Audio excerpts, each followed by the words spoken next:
कहानी की शुरुआत में हमें एक छोटी लड़की वकाना को दिखाया जाता है जो कि अपने दादाजी के साथ उनके बनाए हुए हीरा डॉल्स को देख रहा होता है। उसे वह डॉल्स काफी अच्छी लगती है और वह भी अपने दादाजी की तरह ही हीरा डॉल्स बनाना चाहता है। अगले दिन से ही वो इसे सीखने में लग जाता है। उसे हीरा डॉल्स बनाते देख उसकी दोस्त उसे कहती है कि यह काम तो लड़कियों का है और उससे दोस्ती तोड़ते हुए वहाँ से चली जाती है। वकाना इससे काफी निराश हो जाता है। अगले सीन में हमें दिखाया जाता है कि वकाना अब बड़ा हो चुका है। सुबह अपनी आंखें खुलते ही वो अपने पास रखे हीरा डॉल्स को गुड मॉर्निंग कहता है, जो कि उसकी प्रेरणा का एक स्रोत है। वकाना अपने दादाजी के साथ रहता है जिन्हें उसकी काफी फिक्र है। अपने इस अलग सी हॉबी की वजह से वकाना अपने क्लास के बच्चों से भी खुद को दूर ही रखता है। उसे लगता है कि कहीं भी उसका मजाक न बना दे। उसकी इसी सोच की वजह से उसका कोई भी दोस्त नहीं है। लेकिन एक दिन वकाना की मुलाकात उसके क्लास के एक बहुत ही पॉपुलर लड़की मरीन से हो जाती है। उसे यकीन नहीं होता कि क्लास की सबसे पॉपुलर लड़की उस जैसे लड़के के साथ बात कर रही है। छुट्टी के बाद क्लास क्लीनिंग ड्यूटी के दौरान फिर से उसकी मुलाकात मरीन से हो जाती है। मरीन को पता है कि उसके सीधे साधे होने के कारण क्लास के बच्चे उससे अपना काम करवाते हैं। वो वकाना को समझाती है कि उसे अपने ट्रू फीलिंग के प्रति वफादार रहना चाहिए। उस शाम वकाना मरीन की बातों को याद करता हुआ अपना काम कर रहा होता है कि तभी उसकी सिलाई मशीन खराब हो जाती है। जब दादाजी को यह बात पता चलती है तो वह उसके लिए एक नई सिलाई मशीन खरीद देने की बात करते हैं। जब तक नई मशीन नहीं आ जाती तब तक के लिए वकाना स्कूल के सिलाई मशीन को ही यूज करने का सोचता है और वहाँ जाकर अपना काम करने लगता है। लेकिन तभी वहाँ मरीन आ जाती है और उसे ऐसा करते देख हंसने के बजाय उसके टेलरिंग स्किल्स की प्रशंसा करने लगती है। अचानक वो अपने कपड़े उतार देती है और वकाना को एक वीडियो गेम कैरेक्टर के कॉस्प्ले ड्रेस को उसे दिखाती है जिस पर वह काम कर रही थी। वकाना उस कैरेक्टर के साथ उसके ड्रेस को कंपेयर करने लगता है और उसके ड्रेस की काफी कमियां निकालता है। इस पर मेरीन उसे इस आउटफिट को बेहतर बनाने में उसकी मदद के लिए रिक्वेस्ट करने लगती है।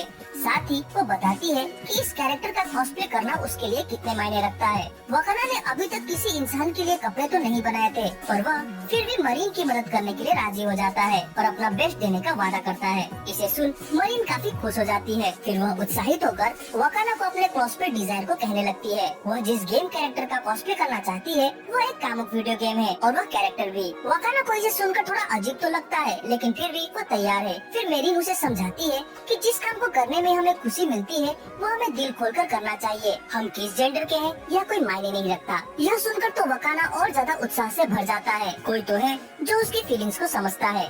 इसके बाद वो उसे कॉस्प्ले आउटफिट की इंस्ट्रक्शन बुक दिखाती है और वो अपने काम में लग जाता है। अगले दिन मरीन अचानक वकाना के घर में आ जाती है। उसे देख वकाना चौंक जाता है। वो उसके मेजरमेंट लेने में भी काफी हिचकिचाने लगता है क्योंकि उसे मेरीन के इनरवेयर में ही उसका मेजरमेंट लेना पड़ेगा। लेकिन मेरीन बिना हिचक के ही उसके सामने अपने कपड़े उतार देती है।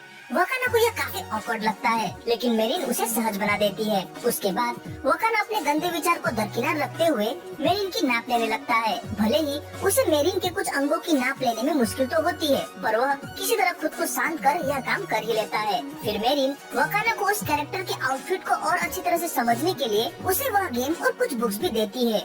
रात को वकाना अपने रिसर्च हेतु वो वीडियो गेम खेलने लगता है। उसके दादाजी उसे गेम खेलते हुए देख चौंक जाते हैं। पहली बार इस तरह का गेम खेलने की वजह से अगली सुबह वकाना की पैंट गीली हो जाती है। अगले दिन स्कूल में वकाना नोटिस करता है कि कुछ बच्चे मरीन और वकाना को साथ देखकर अजीब अजीब बातें कर रहे होते हैं। वो इससे काफी उदास हो जाता है और मरीन को अवॉइड करने लगता है। मरीन इसे समझ जाती है और स्कूल के बाद उससे मिलकर उसे बताती है कि जिसे जो कहना है उसे कहने दे, वो उसकी दोस्त है। उसके बाद वे आउटफिट के मटेरियल के लिए कई शॉप्स जाते हैं। सामान खरीदने के बाद शाम को वे रेमंड की दुकान पर जाते हैं। वे उसी वीडियो गेम की कामुक चीजों के बारे में बात कर रहे होते हैं जिससे कि वहाँ बैठे सभी लोग काफी एम्बैरेस हो जाते हैं। घर जाते हुए वकाना मेरीन से कहता है कि वह उसी चीज को सुंदर कहता है जो उसे दिल से सुंदर लगती है। इसके बाद मेरीन वकाना को अपकमिंग कॉस्प्ले इवेंट के बारे में बताती है जो कि अगले 2 हफ्ते के बाद है। यह सुनकर वकाना को रियलाइज होता है कि उसके पास तो बहुत कम समय है। वो बहुत चिंतित हो जाता है। उधर घर में वकाना के दादा उसके पास लड़कियों के सामान को देख काफी चौंक जाते हैं और सीढ़ियों से नीचे गिर जाते हैं जिसकी वजह से उन्हें काफी चोट लगती है।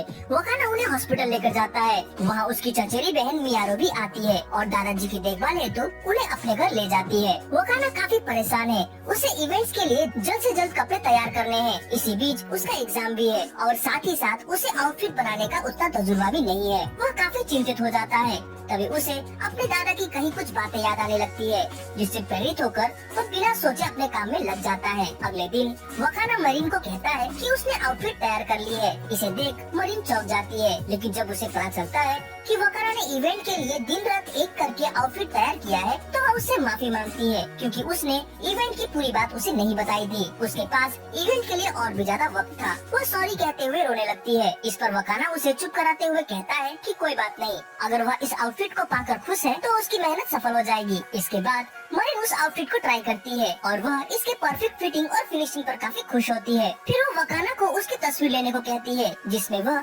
बिल्कुल उस गेम कैरेक्टर की तरह ही लग रही थी। वो काफी उत्साहित हो जाती है और अपने पिक्चर्स को सोशल मीडिया में अपलोड कर देती है। इसके बाद वो वकाना को अगले कॉस्प्ले इवेंट में उसके साथ चलने को कहती है। वकाना मान जाता है। इवेंट के दिन मरीन वकाना के साथ कॉस्प्ले आउटफिट पहनकर वहाँ पहुँच जाती है। मरीन यहाँ आकर काफी उत्साहित है। वहीं वकाना बाकियों को देख थोड़ा नर्वस हो जाता है। वहाँ काफी लोग मेरिन की तस्वीरें खींचते हैं और मेरिन भी अलग अलग पोज के साथ फोटो खिंचवाती है। वकाना मेरिन को देखते हुए सोचता है कि अब तो उसकी इच्छा पूरी हो गई और उसने अपना वादा भी पूरा कर लिया, तो शायद ये मेरिन के साथ उसकी आखिरी मुलाकात होगी। वह यह सोचकर थोड़ा मायूस हो जाता है। तभी मेरिन उसके पास आती है। गर्मी की वजह से वो इन कपड़ों में काफी असहज महसूस कर रही थी और उसे काफी पसीना भी आ रहा था, इसलिए वह थोड़ा आराम करने के लिए एक ठंडे जगह पर जाती है। थोड़ा रिलैक्स करने के बाद वे फिर इवेंट स्पॉट पर चले जाते हैं और फिर से लोग उसकी तस्वीरें खींचने लगते हैं। घर जाते हुए मरीन उससे कहती है कि अब उसे दूसरे कैरेक्टर की कॉस्प्ले करनी है। यह सुनकर वकाना काफी राहत महसूस करता है, क्योंकि उससे मिलते रहने की संभावना अभी भी बाकी है। वकाना उसकी खूबसूरती की तारीफ करता है। इसे सुन मरीन चौंक जाती है। उसे याद आती है वह बात जब उसने सुंदरता पर अपने विचार रखे थे। इधर ठीक होने के बाद वकाना के दादाजी वापस घर आ जाते हैं और वो वहाँ वकाना और मरीन को साथ देखकर चौंक जाते हैं। बाद में वे दादाजी को सारी सिचुएशन बताकर उन्हें शांत करते हैं। इसी बीच मरीन को महसूस होता है कि वो वकाना से प्यार करने लगी है। शाम को डिनर करते हुए मरीन और वकाना अपने फैमिली के बारे में बात करने लगते हैं। मरीन की माँ बचपन में ही बीमारी की वजह से मारी गई थी और उसके पिताजी भी काम की वजह से बाहर ही रहते हैं, इसलिए वह घर में अकेली रहती है। अकेले रहने के कारण वो ज्यादातर बाहरी चीजों को ही खाती है। मरीन के इस खाने रिलेटेड खराब हैबिट को देखते हुए दादाजी उसे उनके यहाँ रोज डिनर के लिए आने की सलाह देते हैं। अगले दिन तेज बारिश के समय एक लड़की वकाना के शॉप के सामने आती है। भीग जाने की वजह से दादाजी उसे घर के अंदर बुला लेते हैं। जब वह एक कमरे में अपने कपड़े बदल रही होती है, तभी इस सबसे अनजान वकाना कमरे के अंदर घुस जाता है और वह उस लड़की को बिना कपड़ों के देख लेता है।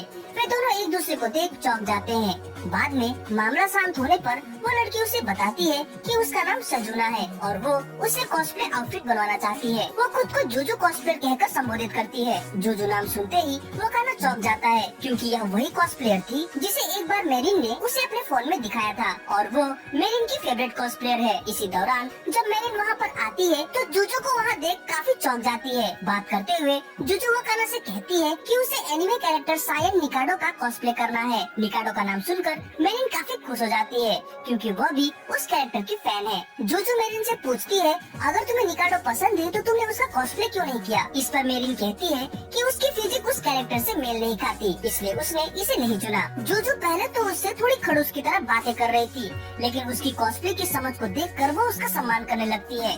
जाने से पहले वो वकाना से उसका नंबर मांगती है, ताकि वह आउटफिट संबंधी मामले में उससे बातचीत कर सके। साथ ही वो उनसे पूछती है कि क्या वे कपल है। यह सुनते ही दोनों काफी हड़बड़ा जाते हैं और जूजू को यह पता चलता है कि वे कपल नहीं है। इसके बाद मेरिन जूजू से ग्रुप कॉस्प्ले करने का प्रस्ताव रखती है, जिस पर जूजू सहमत नहीं होती। बाद में स्टूडियो फी स्प्लिट करने की बात आने पर वो मान जाती है। इसके बाद वकाना रिसर्च हेतु उस एनिमे को देखने का निश्चय करता है, जिसके कैरेक्टर को उन दोनों ने कॉस्प्ले के लिए चुना है। उसी रात वो अपने बनाए हुए हीना डॉल्स को अपने दादाजी को दिखाता है। उसे देख उसके दादाजी उसकी काफी तारीफ करते हैं। वकाना चौंक जाता है, क्योंकि इन दिनों तो वह हीना डॉल्स पर काम ही नहीं कर रहा था। इस पर उसके दादाजी कहते हैं कि शायद मेरिन के लिए आउटफिट की सिलाई और मेकअप की प्रैक्टिस ने उसे इसमें और ज्यादा बेहतर बना दिया है। वो यह सुनकर काफी खुश होता है। अगर आपको वीडियो का अगला पार्ट चाहिए तो कमेंट जरूर करें। वीडियो अच्छी लगी हो तो इसे लाइक और कमेंट जरूर करें। हमसे जुड़ने के लिए चैनल को सब्सक्राइब करें। तो मिलते हैं अपनी अगली वीडियो में।